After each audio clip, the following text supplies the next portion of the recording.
Buenos días a todos. Vamos a revisar el tema del trastorno por déficit de atención con hiperactividad, que es más conocido por sus siglas TDAH o simplemente TDA. Y a manera de introducción les voy a proyectar un video sobre el caso de un niño llamado Pablito. Es un video de dibujos animados, pero que resulta muy representativo de lo que es el trastorno. Este video nos permite ver cómo un niño vive el trastorno desde el punto de vista o desde el ámbito familiar y también desde el ámbito escolar.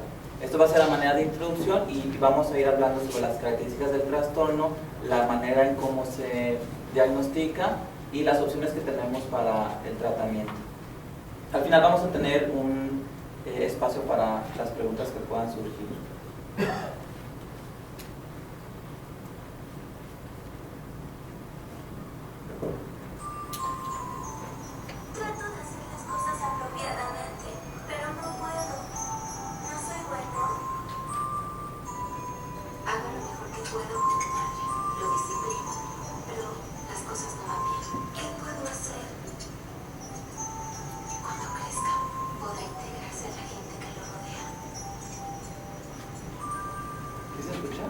Por favor, aprende acerca del TDA. Pablito, levántate. Te lo tengo que repetir todos los días. Ya te oí. Levántate, ahora. Pablito, apresúrate. ¿Ya estás listo para ir a la escuela? A ver, las materias de hoy son mate, japonés, música. ¿Necesito mi grabadora hoy?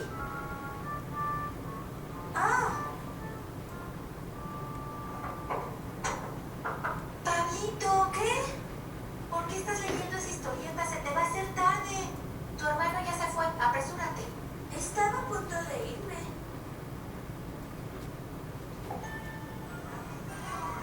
Hola. Hola. Pablito, ¿no has olvidado nada hoy? ¿Olvidé algo otra vez? Las historietas no están permitidas en la escuela. Me la puso mamá. Me ayuda mucho. ¿Cuándo a tu madre otra vez? Vamos a empezar el ejercicio. ¿Listos? Ahora. La respuesta a la primera pregunta es 52, segunda pregunta 84, tercera pregunta... Pablito, cállate.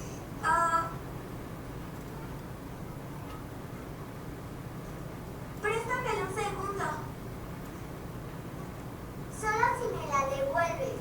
Siempre pides cosas prestadas. Presten atención a la explicación.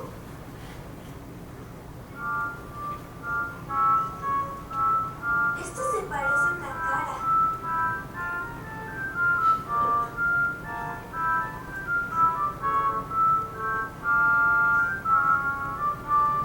¿Qué estás dibujando, Pablito? Mire. Estamos en matemáticas ahora. Ups. ¿Por qué siempre pasa esto? ¿Por qué es tan diferente de otros niños?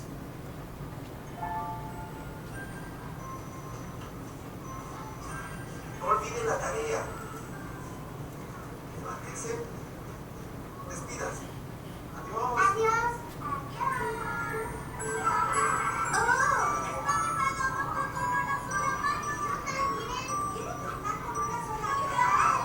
Yo también juego. Es él otra vez. Sí, es él. Pablito, espera tu turno. No seas malo. ¡Ey! ¡Es peligroso! ¡Miren, miren! ¡Miren, lo voy a hacer otra vez! ¡No seas egoísta! ¡Basta ya! ¡Miren qué rápido voy! Pablito.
quedar.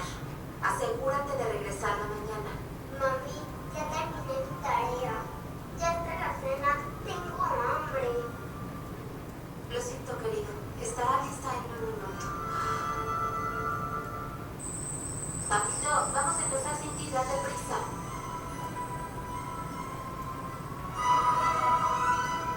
¿Por qué siempre tienes que permanecer viendo la tele? ¿Por qué empezaron a cenar sin mí? Porque no parabas de ver la televisión. ¡Ey, Pablito! Lo que pasa es que nunca lo disciplinas. Pablito, estoy comiendo algo mío sin ti. ¿Por qué estás viendo la tele? Ven a comer tu cena ¿Por inmediatamente. qué siempre me apagas la televisión? Porque es así una y otra vez.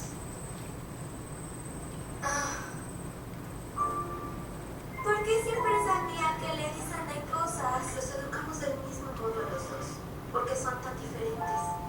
¿Qué puedo hacer?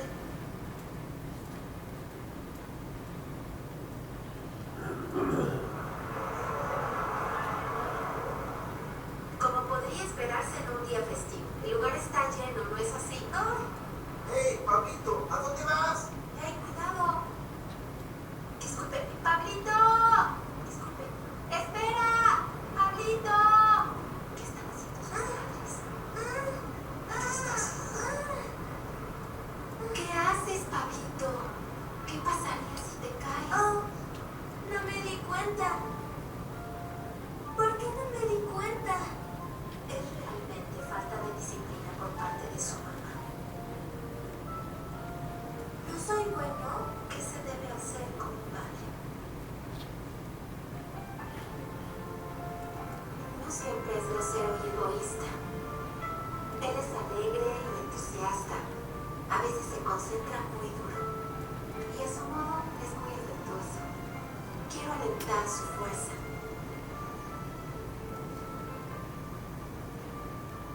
La correcta comprensión y las respuestas adecuadas son necesarias. Así todos podrán sentirse felices de estar en este mundo. Tendrás el futuro de la infancia. Queremos que los vigilen amablemente. Maximiza el potencial de los niños con TDA. Por favor, comparte el sentimiento de los niños con TDA y sus padres.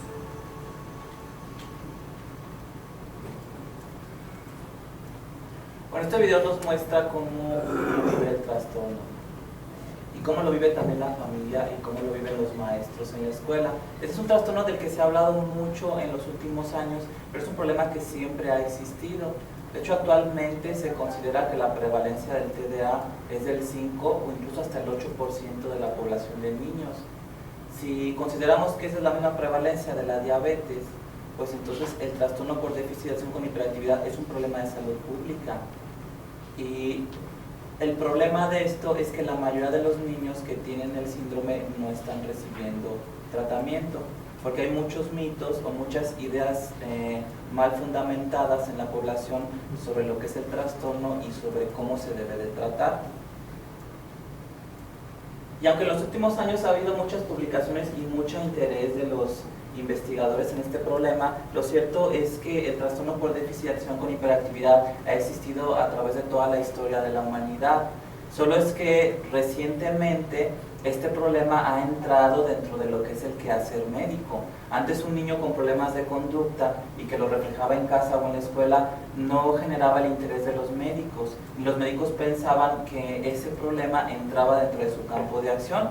Fue hasta hace aproximadamente un siglo cuando George Frederick Steele, un pediatra británico, empieza a publicar sobre estos niños con problemas de conducta, y él nos dice que estos niños tienen un problema en su organismo.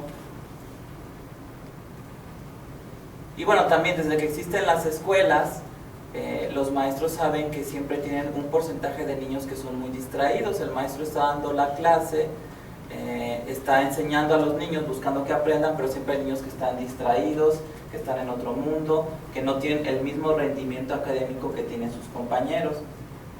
Y bueno, para entender históricamente cómo es que empieza a surgir el interés de estos niños con déficit de atención, tenemos que remontarnos a mediados del siglo XIX, exactamente en 1848. que en ese año un trabajador llamado Phineas Gage, que trabajaba en las vías del ferrocarril, sufre un accidente en la región de Nueva Inglaterra, Estados Unidos. Él era un hombre de aproximadamente 25 años y estando trabajando en la construcción de las vías del tren, una explosión hace que una vara de metal, que es esta, le atraviese el cráneo y lesione las áreas frontales del cerebro. Y bueno, fue un milagro porque Phineas Gage sobrevivió, pero después del accidente él empezó a tener muchos cambios en su personalidad. Se volvió un joven muy inquieto, muy distraído, muy impulsivo, muy grosero.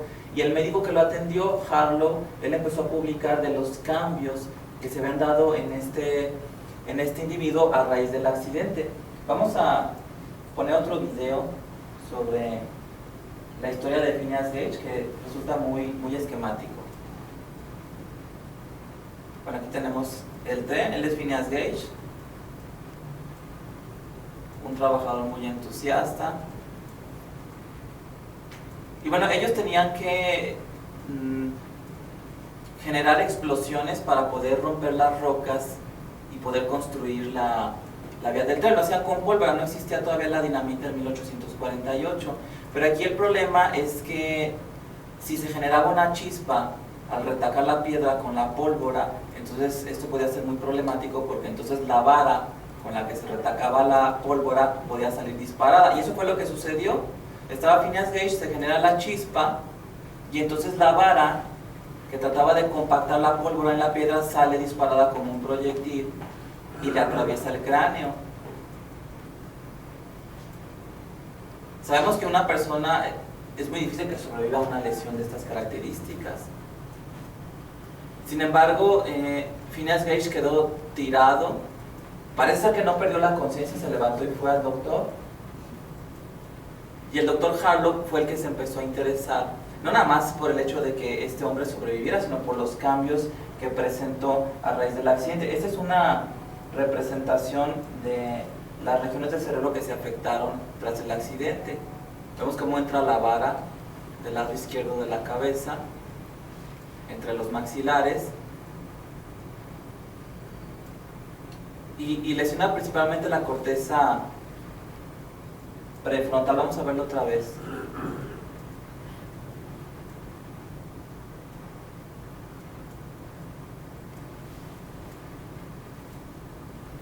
Pero prácticamente se lleva los dos frontales más la región de la corteza prefrontal izquierda.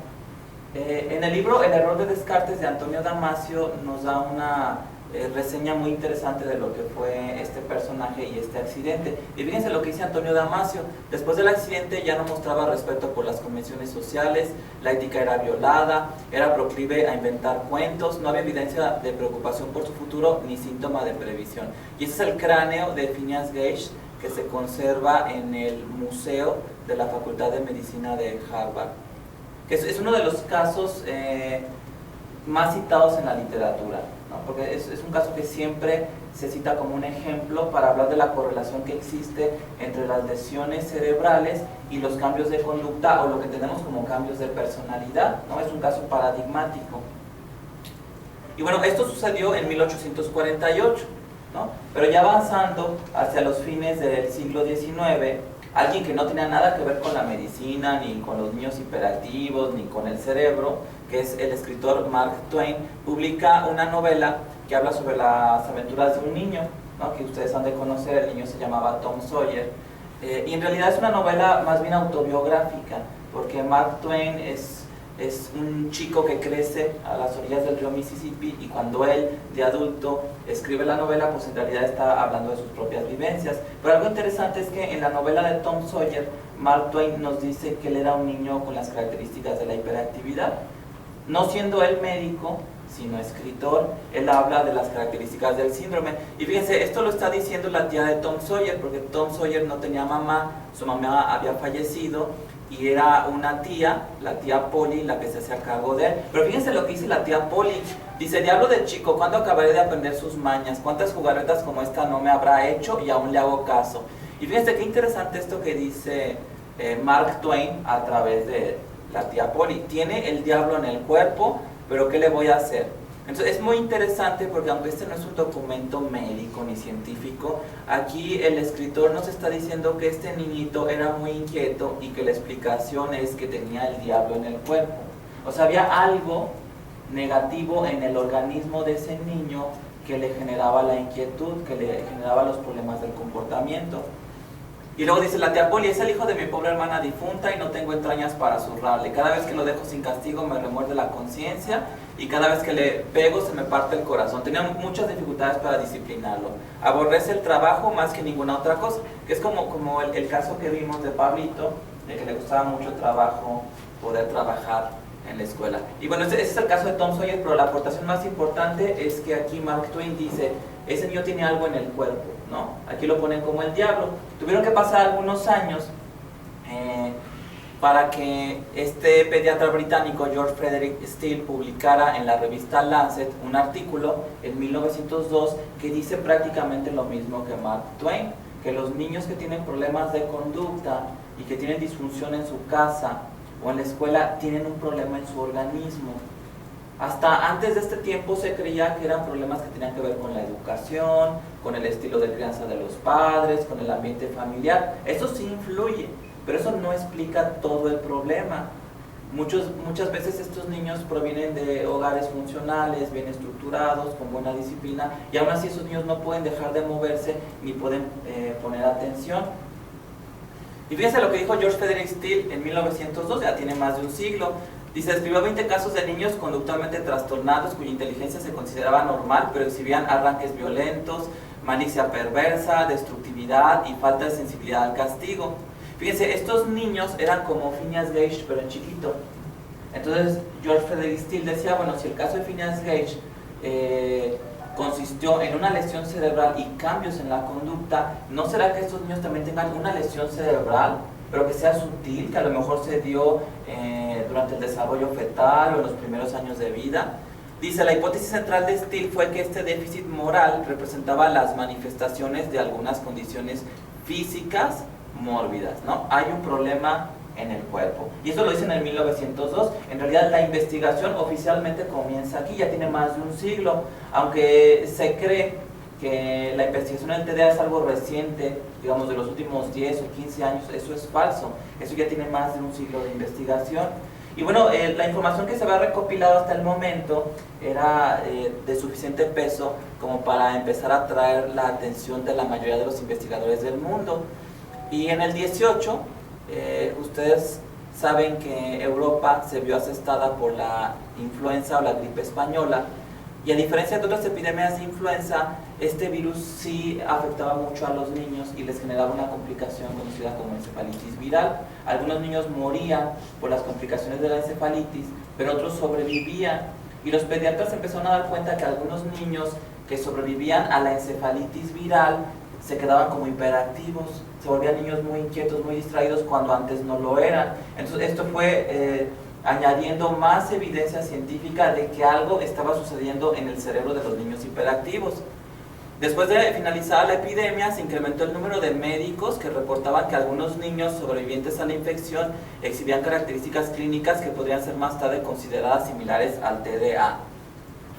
Entonces el TDA no siempre se ha llamado así, no siempre se ha llamado trastorno por déficit de atención con hiperactividad. El primer nombre que tuvo fue trastorno del comportamiento postencefalítico. O sea, niños que habían sufrido la gripe española, que habían padecido la complicación de la encefalitis viral, que habían sobrevivido y que ahora tenían un problema de conducta, pero que era postencefalítico, ¿no? Contribuyó a la noción de que existía una relación entre el daño cerebral y los trastornos del comportamiento. Entonces aquí empieza a haber ya más publicaciones, ¿no? Tenemos el caso de Phineas Gage, un caso aislado pero paradigmático, la publicación de George Frederick Steele, y ya para la primera mitad del siglo XX ya empieza a haber muchas publicaciones de que estos niños tienen algo en el cerebro. Y fue cambiando de nombre. El siguiente nombre que le dieron fue daño cerebral mínimo, después se le llamó disfunción cerebral mínima, y después ya se le llamó trastorno por déficit de atención con hiperactividad.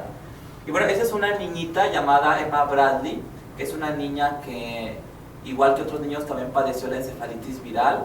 Desafortunadamente ella falleció pero ella desarrolló un síndrome conductual relacionado con la encefalitis y los papás muy preocupados de no encontrar una institución o un lugar donde la pudieran atender. Cuando ella fallece, los papás dicen, bueno, pues nosotros vamos a hacer una casa hogar para niños con problemas de conducta, sobre todo niños que tengan antecedentes de problemas orgánicos. Y sin ser ellos médicos, ellos consiguen el dinero para abrir esa casa hogar y le llaman la casa de Bradley, ¿no? Porque el padre de Emma se llamaba George Bradley. George Bradley y su esposa establecieron como un tributo a la memoria de su única hija una casa hogar para niños con deficiencias mentales. Y esta casa hogar fue creciendo, ¿no?, desde los años 30 y existe actualmente. Es un hospital en Estados Unidos dedicado a problemas de neurología pediátrica y de psiquiatría infantil. De hecho, este hospital se mantiene vigente y esta es su página de internet, es www.bradleyhospital.org, y sigue manteniendo el interés en los problemas de conducta de los niños a través de esta iniciativa de George Bradley de establecer esta casa hogar. Pero regresemos a los años 30. George Bradley no era médico, él nada más puso la casa, pero unos años después llega un sobrino de él, Charles Bradley, psiquiatra, y él empieza a dirigir la casa hogar, se vuelve director del centro, y él empezó a hacer investigación con esos niños con problemas de conducta, y él quería ver qué estaba pasando con el cerebro. Entonces él se le ocurrió empezar a utilizar las neuroimágenes, pero estamos hablando de los años 30 del siglo XX. Uno se pregunta, bueno, ¿qué neuroimágenes habría en la década del 30? Bueno, pues solamente había la radiografía de cráneo, pero lo que hacían los médicos de esa época es que inyectaban aire en el espacio subaracnoideo, y eso funcionaba como un medio de contraste, ¿no? Si el niño tenía poco tejido, entonces ese aire pintaba, ¿no?, los ventrículos, y al tomar la radiografía se veía una imagen más o menos como esta. Porque a este niño se le inyecta el aire y esta burbujota, pues en realidad es ausencia de tejido. Este estudio ya no se utiliza o es muy raro. Algunas versiones muy viejas del libro de Suros, de semiología médica, mencionan un poco sobre este estudio, pero yo no conozco a nadie que lo haga, y tiene el efecto secundario de que a los niños les da mucho dolor de cabeza. Pues si les inyectas aire en la cabeza, está creciendo presión y les da mucho dolor de cabeza. Bueno, finalmente Bradley no logró muchos descubrimientos al hacer esto, no logró mucho peso científico para saber exactamente por dónde andaba el problema, pero aquí pasó algo curioso. Tenía muchos niños hiperactivos en el centro, y eran ahora niños hiperactivos y con dolor de cabeza, porque les estaba inyectando aire. Entonces se les ocurrió darles un remedio llamado benzedrina, que era un fármaco que en ese tiempo se estaba popularizando mucho, un estimulante del sistema nervioso central. Entonces Bradley razonó y dijo, ok, si la benzedrina es un estimulante, va a estimular los plexos coroides para que produzcan más líquido cefalorraquídeo en el cerebro y saquen el aire, ¿no?, y se acaba el dolor de cabeza. Entonces les empezó a dar benzedrina a estos niñitos y no les quitó el dolor de cabeza, pero lo curioso es que al darles la benzedrina, los niños empezaron a tranquilizarse, su hiperactividad desapareció y empezaron a concentrarse, empezaron a leer, los que iban a la escuela les iba mejor. Entonces se da cuenta Bradley que acaba de hacer un gran descubrimiento, y fue un descubrimiento accidental, ¿no?, lo que se entiende como una serendipia. Él lo que estaba buscando era un medicamento para el dolor de cabeza, y lo que encontró fue un medicamento que ayudaba a controlar la hiperactividad y que era un estimulante del sistema nervioso, ¿no? Esto es paradójico, porque un estimulante produce tranquilidad en un niño hiperactivo. El descubrimiento de la efectividad de los estimulantes en los niños hiperactivos fue, al igual que muchos de los descubrimientos de medicamentos, accidental. De acuerdo a lo descrito por Bradley, la conducta y el desempeño escolar de los niños que recibieron el fármaco experimentaron un cambio dramático, que esto lo seguimos viendo en la actualidad. Cuando un niño con hiperactividad recibe el medicamento, es a veces cuestión de minutos para que veamos este cambio dramático, caracterizado por un incremento en el interés escolar, mejores hábitos de trabajo y una reducción significativa en conductas disruptivas. Y aquí nos haríamos la pregunta de qué hubiera pasado con Tom Sawyer si le hubieran dado el metilfenidato, ¿no? A lo mejor hubiera funcionado mejor en la escuela, pero a nadie le hubiera interesado tomar a este personaje para una novela. Bradley describió que los niños comenzaban a referirse a la benzedrina como las píldoras aritméticas. Fíjense qué interesante, la píldora aritmética. El niño se toma el fármaco y le va muy bien en matemáticas. Fue en la casa hogar de Bradley donde la benzedrina fue el primer tratamiento establecido para ayudar a los niños con trastornos severos del comportamiento. Esto fue en la década del 30 y es el año en que inicia la revolución de la psicofarmacología, porque los psiquiatras por primera vez pueden documentar científicamente que un medicamento ayuda a controlar un trastorno psiquiátrico. Y en 1944, unos años más tarde, el laboratorio Novartis sintetiza el metilfenidato y sale unos años más tarde a la venta al público conocido como Ritalin, ¿no? Que este es un anuncio de aquella época en una revista científica, que en este entonces, en los años 40, todavía no se la llamaba TDA, sino MBD o Minimal Brain Dysfunction, disfunción cerebral mínima. Y fue toda una revolución, porque se dan cuenta que Ritalin funciona en niños con problemas de conducta. Ahora, como Ritalin es un estimulante, también encontraron otra aplicación muy curiosa. También lo usaban los anestesiólogos para revertir el efecto de la anestesia. Cuando un paciente estaba terminando o estaba saliendo de un proceso quirúrgico, le inyectaban Ritalin parenteral y regresaba, ¿no? Era como darle un café bien cargado. Ya después encontraron otras maneras de revertir el efecto de la anestesia y fue abandonado el fármaco en esta presentación, pero como esta presentación tenía cierto potencial de abuso, pues imagínense, es un estimulante inyectable, entonces el laboratorio empezó a controlar el medicamento. Cuando desaparece del mercado Ritalin parenteral y queda nada más el Ritalin en tableta, aún así se sigue controlando, a pesar de que la presentación oral no tiene un potencial de abuso y a pesar de que no es un medicamento peligroso, pero se siguió controlando.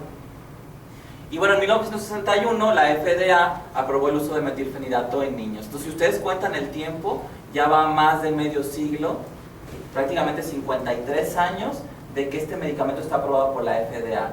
Si nos vamos a los medicamentos que usamos los psiquiatras, no existe ningún medicamento psiquiátrico que tenga más de medio siglo aprobado por la FDA. Por eso podríamos decir que de todos los medicamentos que usamos los psiquiatras, el más seguro es el metilfenidato. Nadie le llega, nadie tiene más de medio siglo de aprobado por la FDA.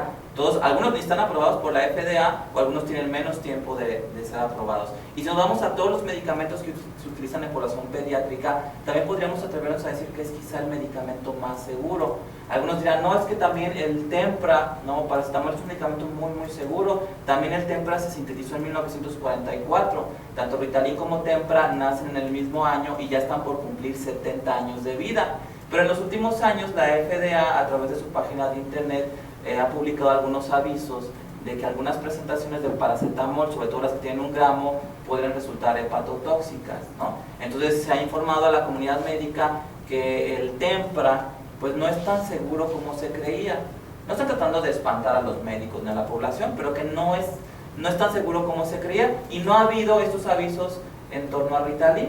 Ritalin existe desde el 44, sigue aprobado, no hay esos avisos de la FDA. Entonces pudiéramos decir, aunque suene un poco atrevido, que metilfenidato es más seguro que el Tempra, a pesar de que sea un medicamento controlado. Bueno, ¿y cómo es que funciona el metilfenidato? Bueno, el metilfenidato funciona a nivel de la neurotransmisión, específicamente la neurotransmisión dopaminérgica. Y aquí vamos a ver qué es lo que sucede en los niños que tienen este problema a nivel molecular. Pero bueno, para ejemplificar mejor lo que sucede, vamos a ver lo que ha pasado con estudios en ratas de laboratorio. Aquí dice, la evaluación de ratas recién nacidas con depresión inducida de dopamina produce hiperactividad, la cual disminuye con la administración de estimulantes. En realidad lo que sucede con la hiperactividad es que hay un déficit. Cuando tú das el estimulante, se estimula la parte del cerebro que se encarga de meter un freno. No se estimula el niño, se estimula el área del cerebro que se encarga de meter el freno, y por eso tenemos un efecto paradójico. Por eso le das al niño un estimulante y el niño se tranquiliza. Es como si a un niño le dieras un café bien cargado y se tranquiliza. Tú dices, qué raro, debería de ser al revés, ¿no? Pero funciona de manera paradójica. Bueno, y se ha visto que este problema se encuentra a nivel del espacio sináptico, sobre todo de las neuronas que se encuentran en la corteza prefrontal, que es la región más anterior del lóbulo frontal. Que fíjense qué interesante, porque este es el área que también sufre daño en el caso de Phineas Gage. Nuevamente pareciera que los niños con TDA son como Phineas Gage en chiquito. A lo mejor una vara no les ha atravesado el cráneo ni les ha lesionado directamente la corteza, pero los niños con TDA pueden tener lesiones genéticas, ¿no? O lesiones que se dan durante el desarrollo embrionario, que a veces son lesiones difíciles de documentar. Y bueno, vámonos a nivel microscópico, vamos a ver qué podríamos ver si estudiáramos la neurotransmisión. Ustedes saben que las neuronas se comunican por impulsos eléctricos y que hay un espacio vacío a través del cual debe de pasar la señal, que esto lo demostró Ramón y Cajal en 1913. Y aquí la neurona se las arregla aventando moléculas. Digamos, una señal eléctrica se convierte en señal química, que son estas pelotitas, despolariza la membrana de la otra neurona y se vuelve a convertir nuevamente en una señal eléctrica. Entonces, electricidad, química, electricidad. Y el problema del trastorno por déficit de atención se encuentra a este nivel, a nivel de la neurotransmisión, a nivel de la química. Vamos a hacer un acercamiento. Estos conitos que se ven aquí moviéndose es la dopamina, es el neurotransmisor, es lo que permite que la señal viaje de una neurona a otra. Recuerden ustedes que es un vacío y que el impulso eléctrico no puede saltar en el vacío, ¿no? Tiene que saltar una molécula.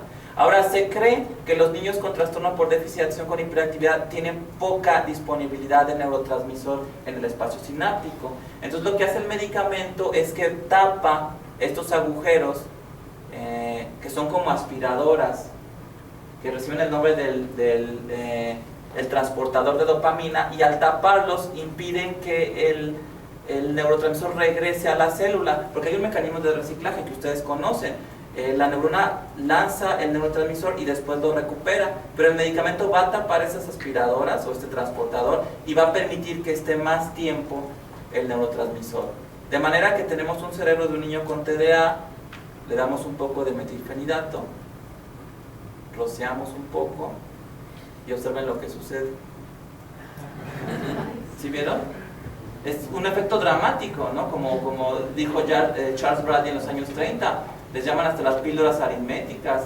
El niño se toma la pastilla y ya está leyendo y está aprendiendo matemáticas. Ahora vámonos otra vez a nivel molecular. Estos que parecen platillos voladores son el medicamento, específicamente el metilfenidato, y esta molécula va a tapar el transportador y va a permitir entonces que haya más disponibilidad de dopamina en el espacio sináptico. En pocas palabras, esto funciona como un mecanismo de amplificación.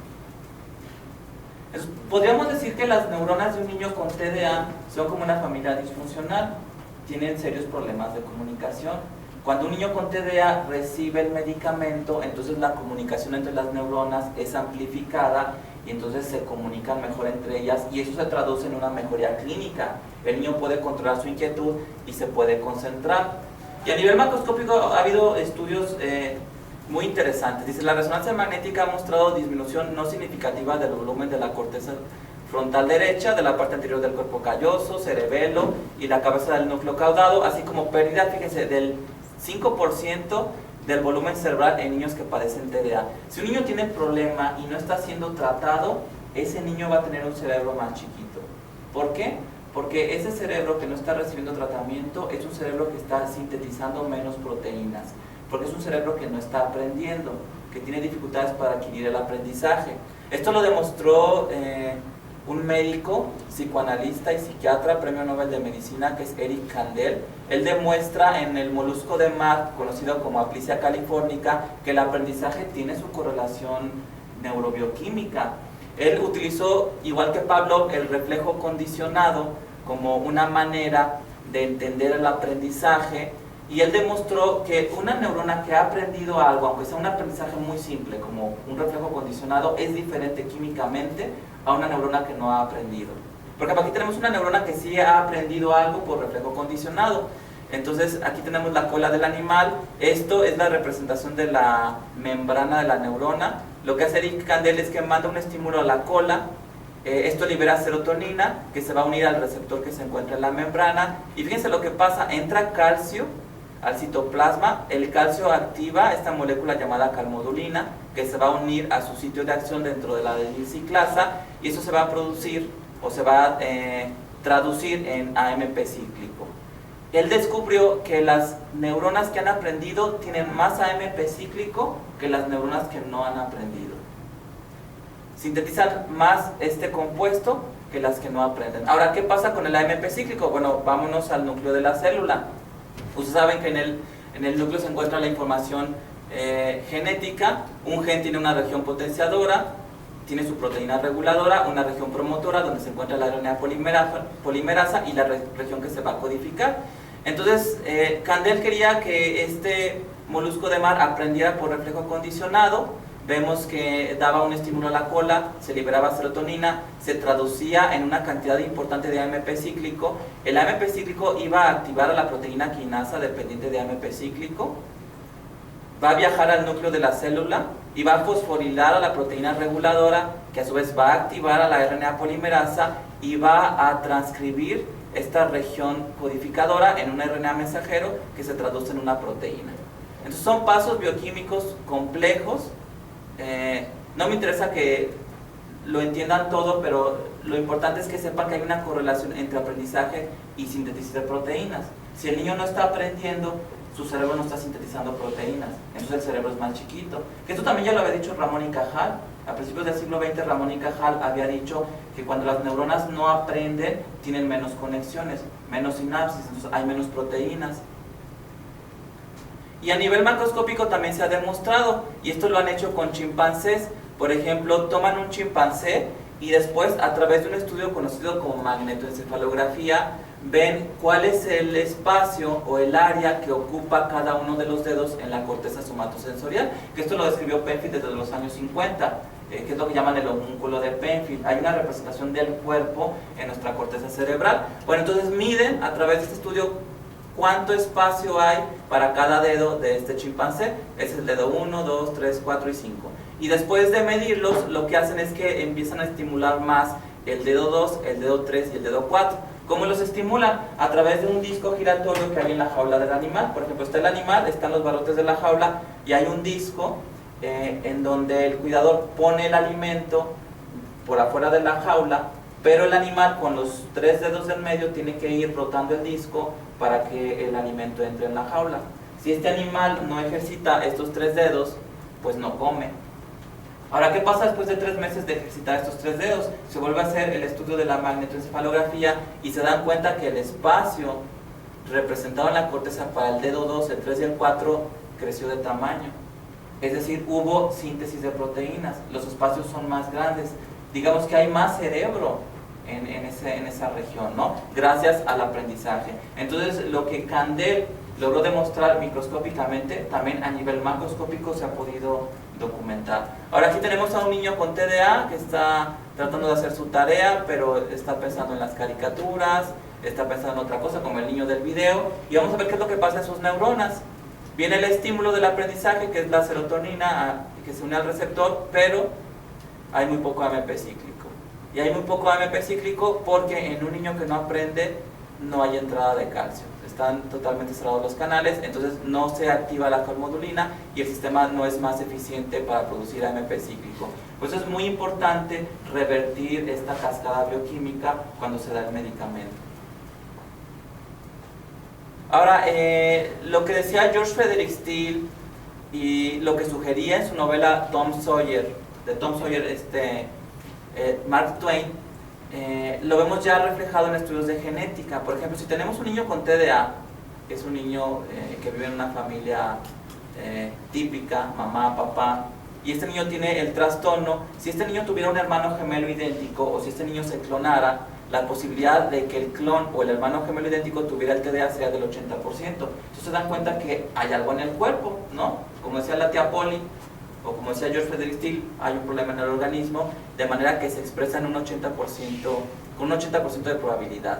En los primeros estudios moleculares sobre la genética del TDA se utilizó el método de búsqueda de genes candidatos relacionados a la dopamina. El gen transportador de la dopamina se ha visto que tiene algunas alteraciones, igual el gen receptor de la dopamina tipo 4 y 5, conocidos como DRD4 y DRD5, pero no es posible atribuir a un solo gen la causa del TDA. Se cree que hay una gran cantidad de genes involucrados que codifican para variaciones en los receptores de dopamina D4 y D5 y en el transportador de dopamina DAT1 y serotonina. Entonces, no hay solamente un solo cambio que se pueda documentar. Los niños que tienen TDA tienen diferentes alteraciones que clínicamente se muestran como lo mismo.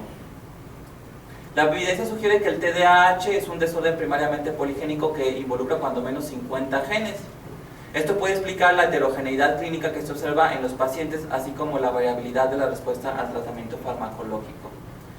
Y bueno, tenemos que hacernos esta pregunta, una pregunta obligada: ¿cómo se diagnostica el TDA? El diagnóstico es muy sencillo y muy complicado. Es sencillo porque conociendo las características del trastorno y basándonos en el DSM se puede hacer el diagnóstico. Pero es complicado porque la mayoría de la gente cree que no es así. A la mayoría de la gente cree, incluso médicos, que debería de ser más complejo. Entonces, lo que es sencillo lo complican y de ahí viene la dificultad. Pero en realidad se puede hacer el diagnóstico prácticamente en 5 minutos, teniendo al niño frente a nosotros en el consultorio y conociendo cuáles son las características de estos trastornos. Si queremos apegarnos al DSM, está bien, podemos utilizar el DSM o podemos apegarnos a cualquier autor que haya descrito este síndrome. Fíjense, es una nota que me mandó una mamá antes de que yo revisara al niño, que es muy interesante. Dice: no le van a permitir el ingreso a la escuela porque tiene mucha hiperactividad. Ya cuando dicen esto, ustedes pueden tener la certeza de que hay un 95% de probabilidad de que este niño tenga TDA, incluso antes de hacer una entrevista, porque no habría otra cosa que pudiera explicar esta nota de la mamá. El trastorno por déficit de atención con hiperactividad es como una isla desierta. Hay muy pocos problemas médicos o psiquiátricos que estén cerca. Entonces, cuando huele a TDA por esto, lo más seguro es que lo sea, porque no podría ser otra cosa, porque todo lo demás está muy lejos. Y bueno, esos son los criterios del DSM. Son muy repetitivos, no es muy redundante lo que ha publicado la Asociación Psiquiátrica Americana, pero los vamos a mencionar. El DSM nos da una lista de criterios de desatención, donde vienen 9 criterios, y otra lista de hiperactividad e impulsividad, que también vienen 9, ¿no? De desatención dice: a menudo no presta atención suficiente a los detalles o incurre en errores por descuido en las tareas escolares, en el trabajo o en otras actividades. Son niños que tienen sus trabajos muy sucios, maltratados, la libreta está toda rota, arrugada. Criterio B: a menudo tiene dificultades para mantener la atención en tareas o en actividades lúdicas, o sea, incluso para jugar, como en el video que vimos del niñito que ya no lo querían juntar los amiguitos. Incluso son malos para jugar si no tienen concentración. C: a menudo parece no escuchar cuando se graba directamente, no, la mamá le estaba llamando para que fuera a cenar y el niño viendo la televisión. D: a menudo no sigue instrucciones y no finaliza tareas escolares, encargos u obligaciones en el centro de trabajo, lo que le pasaba al niño del video. A menudo tiene dificultades para organizar tareas de actividades. A menudo evita, le disgusta o es renuente en cuanto a dedicarse a tareas que requieren un esfuerzo mental sostenido, como trabajos escolares o domésticos. Por ejemplo, a muchos de estos niños no les gusta armar rompecabezas, porque requiere un esfuerzo mental sostenido. A unos sí, y qué bueno, porque eso ayuda. A menudo extravía objetos necesarios para tareas o actividades. Son niños que los papás a cada rato hay que comprarles lápices, gomas, sacapuntas. A menudo se distrae fácilmente por estímulos irrelevantes, vuela la mosca y ya el niño se olvidó de que estaba haciendo su tarea. A menudo es descuidado en las actividades diarias, son niños que están sucios, que se ven desaliñados, no siempre, algunas veces. Y de la lista de hiperactividad e impulsividad también tenemos 9. A menudo mueven en exceso manos o pies o se remueve su asiento. Esto lo vemos en el consultorio. Si el niño se está moviendo todo el tiempo en el asiento, podemos ya sospechar ese trastorno. A menudo abandona su asiento en la clase o en otras situaciones en que se espera que permanezca sentado, como en la consulta. Si llevamos 10 minutos de consulta y el niño ya se levantó del lugar, ya podemos empezar a sospechar este trastorno. A menudo corre o salta excesivamente en situaciones en que es inapropiado hacerlo, como el consultorio de un psiquiatra infantil, ¿no? Por eso el psiquiatra infantil o el psiquiatra no debe tener cosas de mucho valor en el consultorio, porque si el niño va a estar brincando, no trepando en lugares donde es inapropiado hacerlo, pues se puede romper algún objeto valioso. A menudo tiene dificultades para jugar, lo que vimos también en el video, o dedicarse tranquilamente a actividades de ocio. Son niños que cuando juegan hacen mucho ruido, y que cuando están en silencio, hasta los papás ya se preocupan porque ya no oyen el ruido del niño y dicen: a lo mejor le pasó algo, porque siempre están haciendo ruido. A menudo está en marcha o suele actuar como si tuviera un motor. A menudo habla en exceso. A menudo precipita respuestas antes de haber sido completadas las preguntas. Eso también lo podemos ver en la consulta. Podemos hacerle preguntas al niño y antes de terminar la pregunta el niño ya está contestando. A menudo tiene dificultades para guardar su turno. Por ejemplo, si el niño está en la sala de espera para pasar con el médico, puede ser que el niño ya entre muy desesperado a la consulta, ¿no? Porque le costó trabajo guardar su turno. A menudo interrumpe o se inmiscuye en las actividades de otros, por ejemplo, se entromete en conversaciones o juegos. Podemos estar hablando con los papás sobre las características del nacimiento del niño y el niño se entromete aunque él no puede aportar ninguna información al respecto. Entonces, en lo que nosotros vemos en la consulta y lo que los papás nos comentan, en realidad muy rápido podemos hacer el diagnóstico. Ahora, el DSM nos pide que tenga 6 de esta lista de 9 y o 6 de esta otra lista de 9. Entonces, imagínense que tenemos un niño que tiene estos 6, ¿no? Y tiene también estos 6. A ver, 1, 2, 3, 4, 5, 6. 6 de aquí, 6 de acá. Este es un niño que tiene estos criterios. Pero luego tenemos otro niño que más bien tiene estos. O luego tenemos otro niño que más bien tiene estos. Bueno, aquí la pregunta sería ¿cuántas combinaciones posibles hay? ¿Cuántas maneras hay de tener TDA a través de las combinaciones posibles de criterios? Bueno, ya hubo alguien que matemáticamente sacó el dato y resulta que hay 504 combinaciones. O sea, hay 504 formas diferentes de tener TDA. Por eso es que muchos autores dicen que es un problema muy heterogéneo, porque no todos los niños tienen los 9 de aquí, los 9 de acá, tienen 6 de aquí o 6 de acá, ¿no? Entonces hay mucha variabilidad, aunque como los criterios son muy redundantes, en realidad en la clínica los niños sí se asemejan mucho.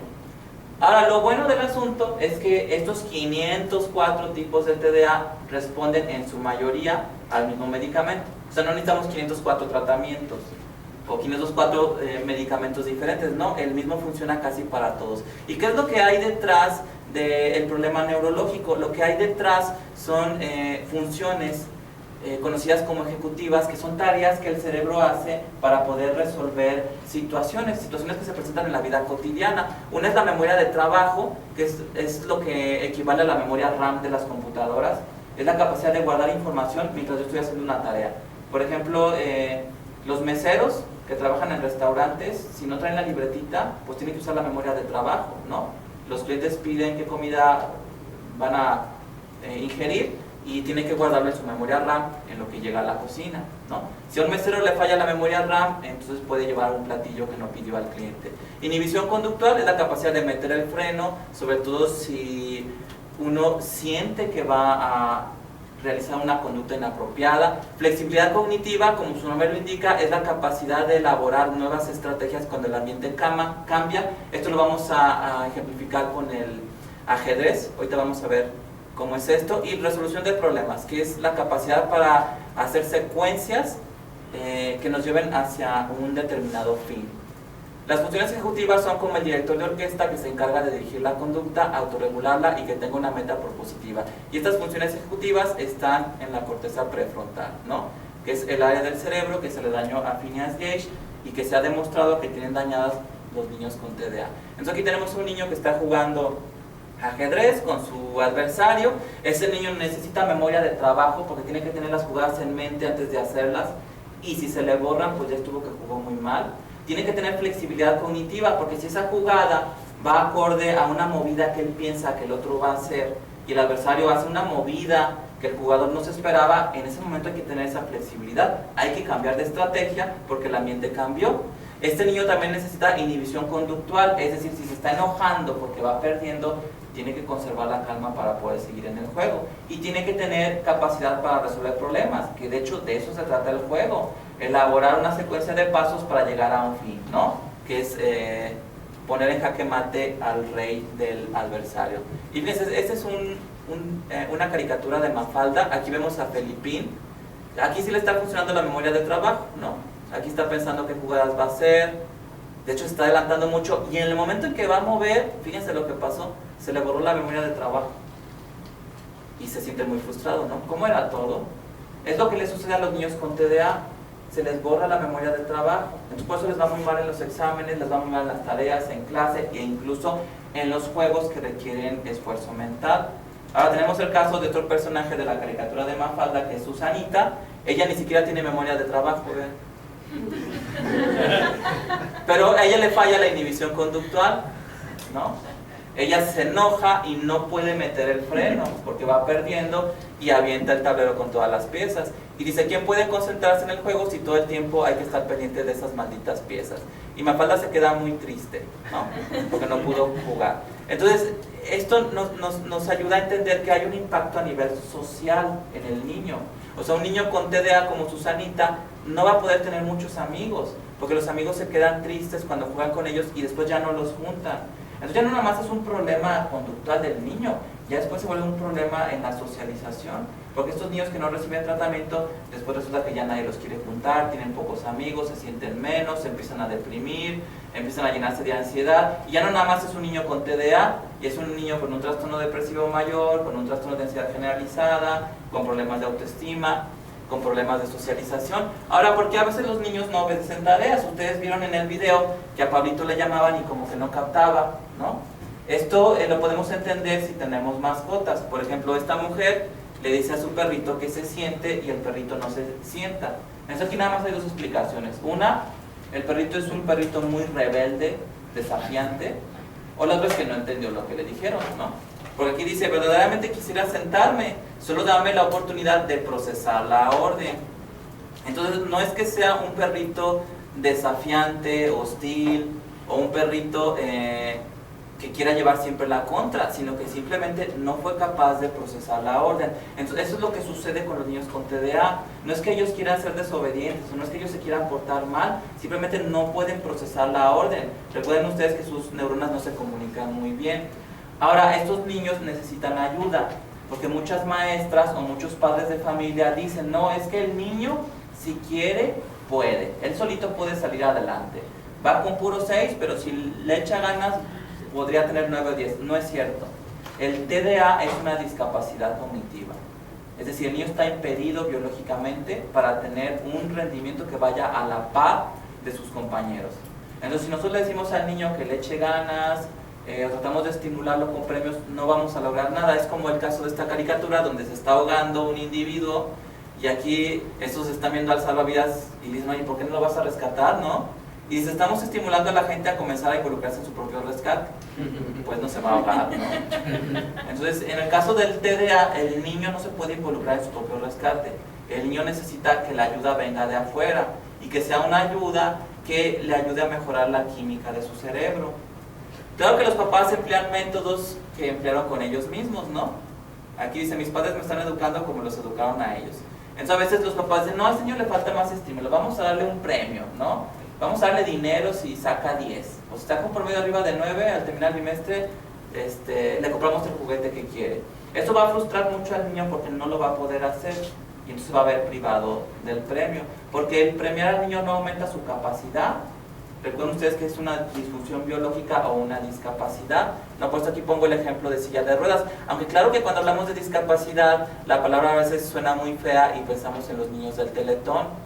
Pero en realidad eso es lo que sucede en los niños con TDA. Y vamos a hacer un experimento mental, fíjense. Vamos por la calle y de pronto nos encontramos a un hombre en silla de ruedas que ve impedida su marcha por unas escaleras. Si nos interesa ayudarle a sortear este obstáculo, básicamente tendremos dos alternativas. Alternativa 1, insistir en que se baje de la silla y suba por las escaleras. Alternativa 2, encontrar la forma de ayudarle a evitar las escaleras, por ejemplo, buscar una rampa para discapacitados. ¿Cuál alternativa escogerían? Bueno, ¿quién hace la mano que escogería la 1? ¿Nadie? ¿Nadie escogería la 1? ¿Usted? Bueno, ¿no? Bueno, a veces sucede, ¿no? Porque en el caso de los niños con TDA, muchas veces escoge la opción 1. Se insiste en que se esfuerce más, en que suba por las escaleras cuando el niño tiene una discapacidad. Y cuando ese niño recibe un tratamiento, entonces ese tratamiento se vuelve la rampa para su silla de ruedas, ¿no? Entonces aquí solamente una persona iba a usar la opción 1, la mayoría la opción 2, pero en la práctica vemos que la mayoría de los padres de familia le apuestan a la 1. Pues a veces es tan difícil que vayan a recibir un tratamiento con un especialista. Esto lo dice un psiquiátrica norteamericano que es Rose Greene. Fíjense qué interesante, dice, si los Toros de Chicago me ofrecieran el salario de Michael Jordan por jugar básquetbol, estaría muy motivado. Efectivamente, tal vez pensaría todo lo que podría hacer con 30 millones de dólares, pero mis habilidades como jugador no dejarían de ser muy limitadas. O sea, si el niño tiene una discapacidad cognitiva, aunque lo estimules mucho, eso no le va a quitar la discapacidad. Y bueno, en el proceso de hacer la evaluación diagnóstica viene una pregunta que también es obligada. ¿Debo pedir un electroencefalograma a un niño con TDA? La respuesta es no, porque ya hemos visto que el problema no se encuentra a nivel de la actividad bioeléctrica del cerebro. Eso generalmente está respetado, sino que se encuentra a nivel de la actividad química, específicamente la neurotransmisión. Y eso no se puede medir. O bien, si hubiera alguien que se atreviera a medirlo, sinceramente no sé exactamente cómo lo pudiera hacer, pero al menos necesitaría una biopsia de cerebro y no se va a hacer eso. Si se puede diagnosticar clínicamente, entonces ¿para qué someter a un niño a un proceso invasivo? Y bueno, ustedes saben que el electroencefalograma es un estudio de gabinete que nos permite ver cómo está funcionando la actividad bioeléctrica del cerebro.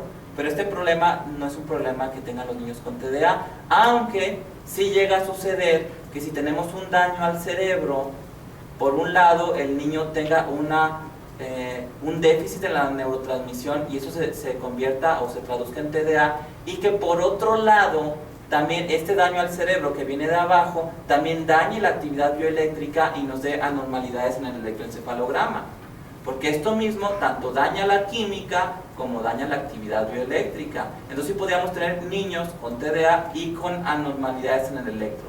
Entonces si un clínico le pide un electro al niño con TDA y sale con alteraciones, eso puede pasar, pero eso no orienta el tratamiento, ni cambia el diagnóstico.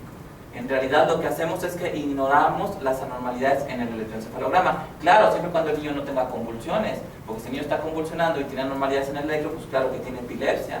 Pero si el niño no convulsiona o no hay ningún dato clínico de epilepsia, ¿qué importa que tenga anormalidades en el electro? De hecho, el 10%, o algunos autores dicen que hasta más, de la población general tiene anormalidades en el electroencefalograma. Y el 1% de la población general tiene anormalidades en el electroencefalograma que son idénticas a la de los pacientes con epilepsia. Entonces, en realidad, es un estudio que puede dar información errónea, ¿no? Que no es tan confiable. Entonces, si un niño con TDA nos llega a la consulta y ya la mamá, por indicación de algún otro médico, o a veces indicación de los maestros o los psicólogos, le tomaron un electroencefalograma y viene alterado, hay que ignorar esa alteración.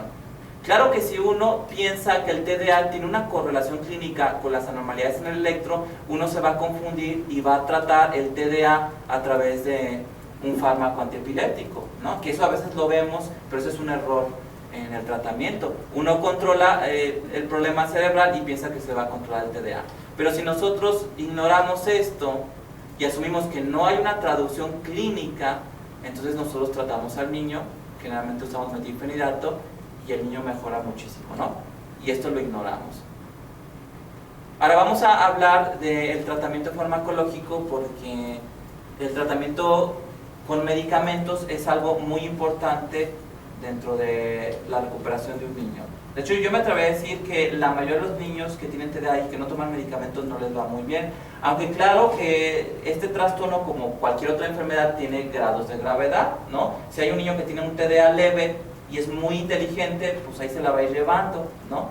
Pero si tenemos un niño que tiene un TDA grave y que su inteligencia no es muy alta, pues le va a ir muy mal y se beneficiará más del medicamento. Este es el algoritmo de Texas que nos orienta hacia el tratamiento de los niños con TDA. Habla de fármacos que no están disponibles en México, pero aún así nos puede orientar para saber cómo es que damos el tratamiento, ¿no? En el estadio 0 se hace una evaluación diagnóstica, se consulta con la familia. Si la familia quiere intentar formas de tratamiento alternativas, se respeta, ¿no? Se les da una cita abierta. Si quieren intentar, no sé, flores de Bach, algún otro tipo de terapia alterna, se les da esa libertad, se les deja cita abierta. Ya cuando vean que no funcionó, pues ya regresan con nosotros, ¿no? Y en el estadio 1 podemos usar metilfenidato o la anfetamina, que esta se utiliza en Estados Unidos, en México no la tenemos, entonces aquí no hay opciones, nada más metilfenidato. Que el nombre comercial en México es Tradea, es Concerta, Ritalin o Metadate. Si el niño responde al metilfenidato, entonces ya nada más le damos seguimiento. Nosotros recomendamos darle tratamiento por 1 año, después suspenderlo y vemos qué pasó. Si al suspenderlo el niño ya está bien, pues ya no damos medicamento. Si el niño tiene una recaída, lo volvemos a dar por otra temporada. Y el metilfenidato es un medicamento que viene generalmente en presentación de 10 miligramos y lo calculamos por miligramo por kilo por día. A los niños le damos de dosis muy bajitas, como 0.3 miligramos por kilo por día, hasta dosis altas o relativamente altas, como 2 miligramos por kilo por día. Si el niño no responde o tiene una respuesta parcial, aquí nos dice que usemos otro estimulante no usado en la etapa 1, pero en México no tenemos otro estimulante. Aquí nada más hay el metilfenidato, entonces el estadio 1 nos lo brincamos y pasamos al 3. La segunda opción, de acuerdo al algoritmo de Texas, es la atomoxetina. Hasta ahorita solamente hay una marca que es Stratera, que es un excelente medicamento, sobre todo cuando el metilfenidato no funcionó o no nos dio la respuesta que esperábamos. O bien, si los papás dicen, no, yo no quiero darle metilfenidato porque me da miedo, porque sé que es controlado, está bien, se respeta y se le da atomoxetina, ¿no? Es un medicamento que es más fácil adquirir porque no requiere una receta médica. Y la atomoxetina se inicia a dosis de 0.5 miligramos por kilo por día, después se sube a 1.2 miligramos por kilo por día y se puede llegar hasta el 1.8 miligramos por kilo por día. Si el niño responde a la atomoxetina o la Stratera, entonces ya nada más se le da seguimiento y también muchos recomiendan dárselo 1 año, después se suspende y uno observa. Si hay una respuesta parcial, es decir, no le va tan bien con el Stratera, aquí el algoritmo de Texas nos dice que podemos combinar entonces los dos anteriores. Por ejemplo, le dimos metilfenidato y no funcionó, le dimos atomoxetina y no funcionó, entonces le podemos dar ahora metilfenidato y atomoxetina. O sea, se los damos juntos. Les damos juntos los dos que no funcionaron y habitualmente eso funciona y funciona bien. Claro que es el problema de que va a salir un poco caro y que el niño va a estar tomando 2 medicamentos. Y muchos psiquiatras pues tratan de apostarle a la monoterapia. Entonces el algoritmo de Texas nos dice, esta es una opción, si quieres darle los dos, está bien, pero si quieres seguir apostando a la monoterapia, pues entonces dale un tercero, ¿no? Y aquí entra el bupropión o anfebutamona. Ahorita nada más hay un nombre comercial que es el Wellbutrin, pero nos da la opción también de escoger un antidepresivo tricíclico. El que más se utiliza es la imipramina. Si con eso tenemos respuesta, pues ya nos seguimos. Si no funciona el Wellbutrin o el bupropión, entonces le damos el que no utilizamos en el estadio 4, que vendría a ser el antidepresivo tricíclico. Y si finalmente no funciona, utilizamos alfa-agonistas, que el que está disponible en México es la clonidina. Si de claro no funciona, pues ya llevamos 6 estadios, pues ya replanteamos el diagnóstico y vemos qué es lo que está pasando, porque si ya no funcionó el tratamiento hasta acá, pues valdría la pena hacer la pregunta de si eso era TDA o no, porque igual a lo mejor el niño estaba muy inquieto porque estaba sufriendo de bullying en la escuela y se diagnosticó como TDA y en realidad no era eso, y por eso no funcionó el tratamiento.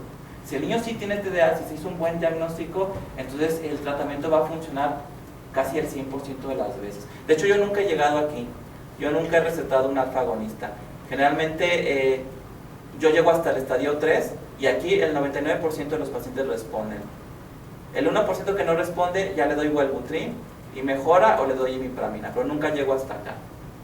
Si alguien llega hasta acá, lo más seguro es que no era TDA. Y bueno, este es mi blog de internet donde hay información para médicos y para padres de familia. Es www.paido-psiquiatria.blogspot.mx. Eso es todo por mi parte, gracias por su atención.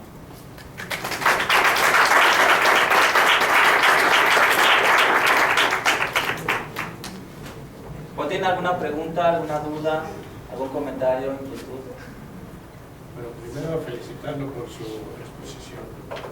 Creo que ha usado caricaturas, pero lo voy a integrar a las pláticas posteriores. Y la pregunta obligada es ¿cómo les va cuando crecen a estos niños? ¿Verdad? La primera pregunta sería ¿cómo evalúa usted que tuvo éxito con el medicamento? ¿Qué parámetros sigue que sean específicos pues para decir si funcionó o no funcionó? Y segundo, en la vida adulta, ¿verdad? ¿Cómo les va a estos niños que requieren tratamiento todavía? Llega el momento en que se estabilizan y ya no requieren un tratamiento. ¿Cómo les va en los estudios, en la vida profesional? Bueno, para evaluar la respuesta que hubo, igualmente como el diagnóstico es 100% clínico. uno prescribe el fármaco, uno puede citar al niño a la semana incluso, porque los cambios se ven muy rápido.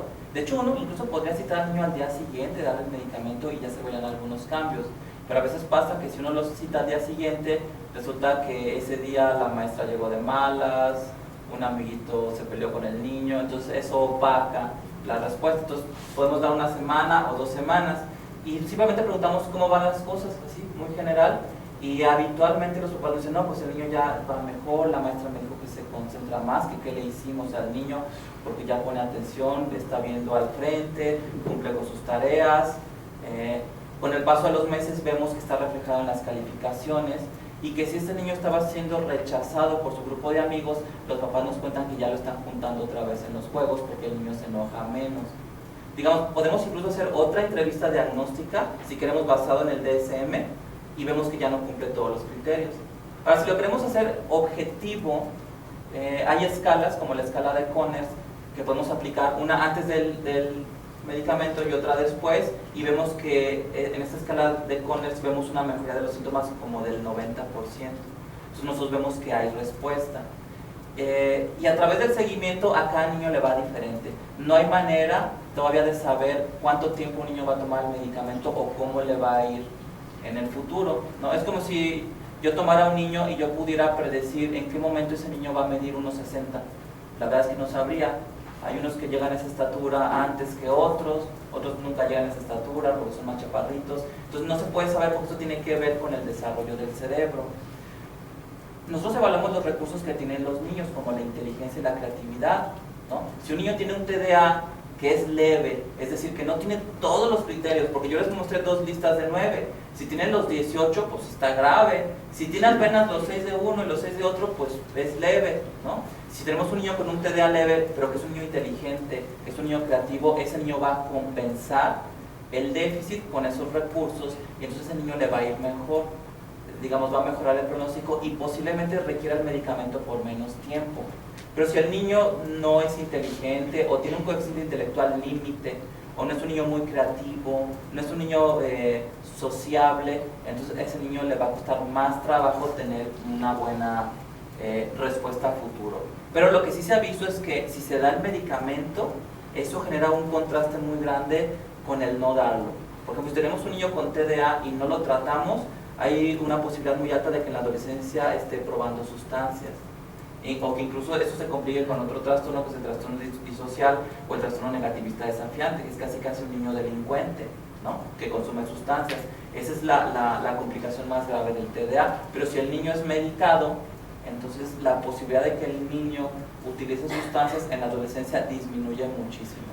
Porque los niños con TDA son niños que buscan siempre la novedad, son los adictos a la adrenalina. De hecho, a los niños con TDA les gustan mucho los deportes extremos, ¿no? Yo a veces les pregunto si practican alpinismo, paracaidismo, charrería, tauromaquia, motonáutica, y les gusta todo eso, porque les gusta eso que popularmente llamamos adrenalina, que en realidad es dopamina, ¿no? Pues le llamamos adicto a la adrenalina. Entonces, si el niño no está tratado, esa adicción a la adrenalina, dice, pues si me meto un pase de cocaína o de heroína, pues no me va a pasar nada, ¿no? Y entonces van a enganchar en las drogas. Entonces, no hay manera de saber cómo le va a ir a un niño. Lo que sí podemos saber es que el pronóstico mejora mucho si sí recibe el tratamiento y si el niño es un niño inteligente y con creatividad. Que me preguntaba si desde 1961 ya está perfectamente establecido el diagnóstico. Obviamente la psiquiatría actual debe de saber perfectamente bien estos niños cómo les ve la vida adulta, qué fue de ellos, ¿verdad? Y no decir, bueno, pues uno les va bien, otro regular, sino ya deberían tener parámetros muy concretos de qué fue de ellos después. Yo le puedo decir en mi especialidad qué pasa con usted 10 años después. ¿Qué es lo que pasa? Bueno, ¿cuál es su especialidad? Yo soy psiquiatra de adultos. ¿Psiquiatra de adultos? Sí. Ok. Bueno, sí tenemos la ventaja de que... No es cierto, soy urólogo. Bueno, sí existen... Hay otra cosa. Estaría bien a los internos del hospital, pues dale su Ritalin ya desde ahorita, ¿no? Bueno, hay algo que llaman la psiquiatría cosmética, ¿no? Que eso lo popularizó un psiquiatra norteamericano, Peter Kramer, en un bestseller de los años 80 que se llamó Escuchando al Prozac. Y él demuestra que muchas personas que no tienen trastornos mentales pueden mejorar muchas de sus funciones a través de los psicofármacos. Pero eso ha generado mucha controversia, porque dicen, bueno, pero si no tiene ningún trastorno mental, ¿por qué está tomando, por ejemplo, Prozac? ¿No? Pero entonces Peter Kramer dice, bueno, se vale, ¿no? Si hay una medicina cosmética en donde el paciente en realidad no tiene ninguna enfermedad, pero está utilizando los avances de la medicina moderna para mejorar su calidad de vida, pues es válido. Entonces Peter Kramer lo lleva a la psiquiatría, ¿no? Y él es un defensor de la psiquiatría cosmética, otros no, porque es un tema que sigue generando mucha controversia. Pero lo cierto es que si un estudiante no tiene TDA y toma un poco de Ritalin, a lo mejor le puede ir mejor en un examen. Y aquí la cuestión sería, ¿eso es hacer trampa o no? Bueno, ¿alguna otra pregunta? ¿A partir de qué edad se puede diagnosticar?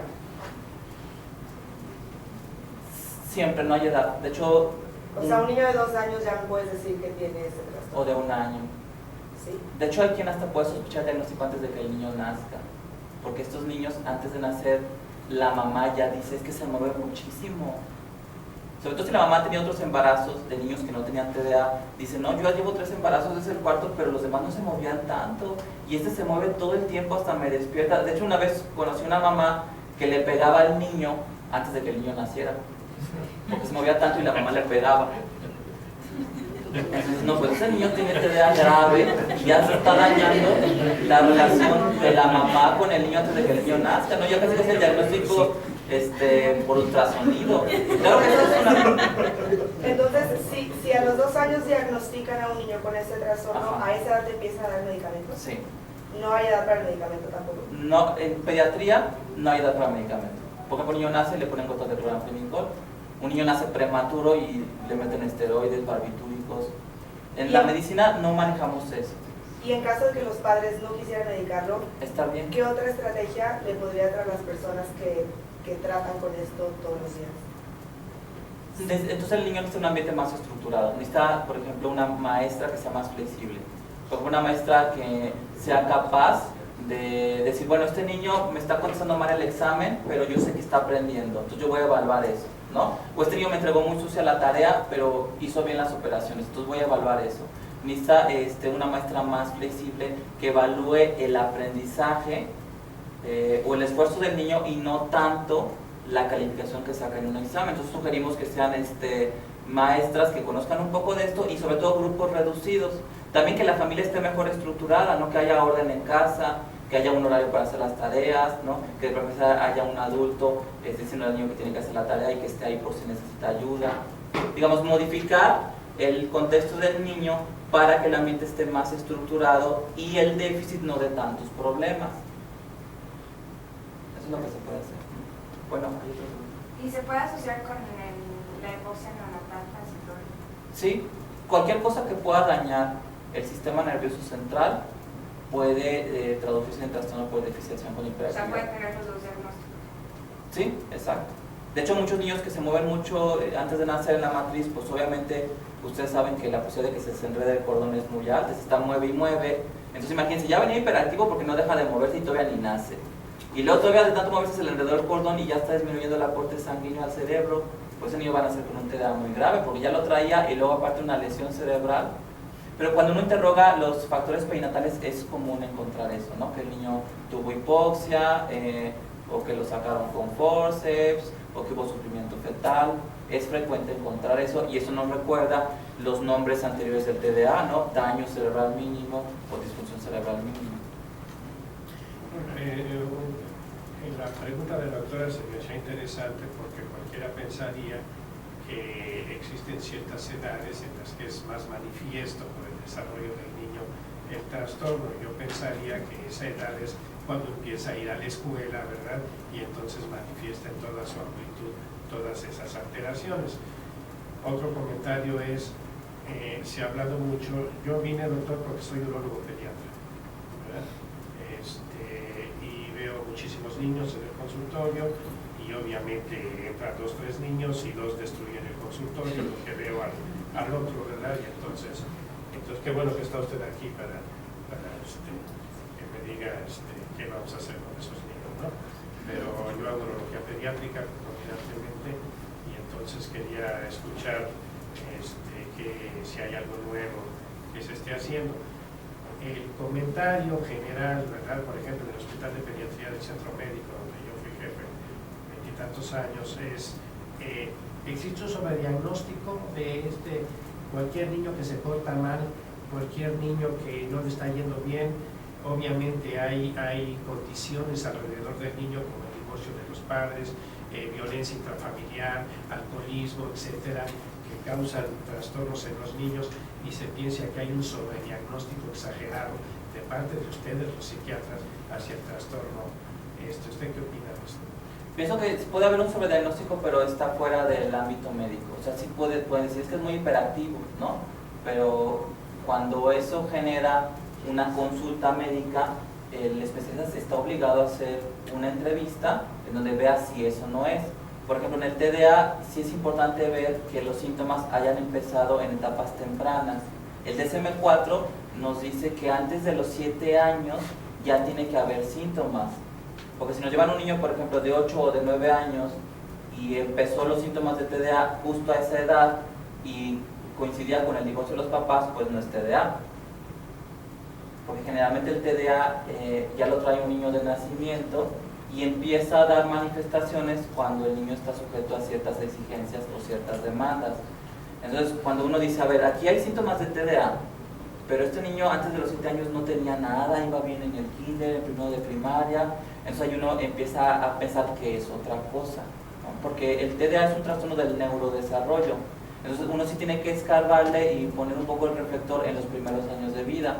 A veces cuando el TDA es leve o moderado, a veces el niño le va bien en el kinder porque las maestras son muy flexibles y ya en la primaria es cuando empieza a dar problemas, que de hecho la mayoría de los niños cuando vienen con nosotros andan entre los 6 y los 7 años, es con el ingreso a primaria, pero cuando el problema es grave, cuando el TDA es muy intenso, aunque el niño no esté sujeto a una exigencia escolar, como puede suceder en el kinder, tiene síntomas que lo llevan con el psiquiatra. ¿Por qué? Porque es un niño tan intrépido que incluso está en riesgo su vida. Por ejemplo, una vez vi a un niñito que era de guardería, tenía 2 años y medio, ni siquiera había entrado al kinder, y era tan intrépido que en la guardería prácticamente se colgaba de las lámparas, y una vez fue a dar a un espacio que había entre la pared y un mueble que estaba empotrado. Entonces el niño fue a dar ahí y se estaba asfixiando y no podían mover el mueble porque estaba empotrado. Entonces tuvieron que llamar a los bomberos para meter un gato hidráulico y separar la pared del mueble y el niño pudiera salir, pero el niño casi se muere en eso. Entonces ahí uno dice, bueno, es que este niño es muy hiperactivo, no importa si va con 6 de calificación, que bueno, aparte iba en guardería, pero aquí sí vale la pena darle un medicamento porque es un niño que está en riesgo de su vida. Por ejemplo, en la institución donde yo trabajo, muchos niños se salen por la ventana. Afortunadamente estoy en un primer piso, ¿no? Pero ya si el niño se salió por la ventana, ya es TDA, ¿no? Pero no mide el peligro. Bueno, ¿alguna otra pregunta, comentario, inquietud, reclamo?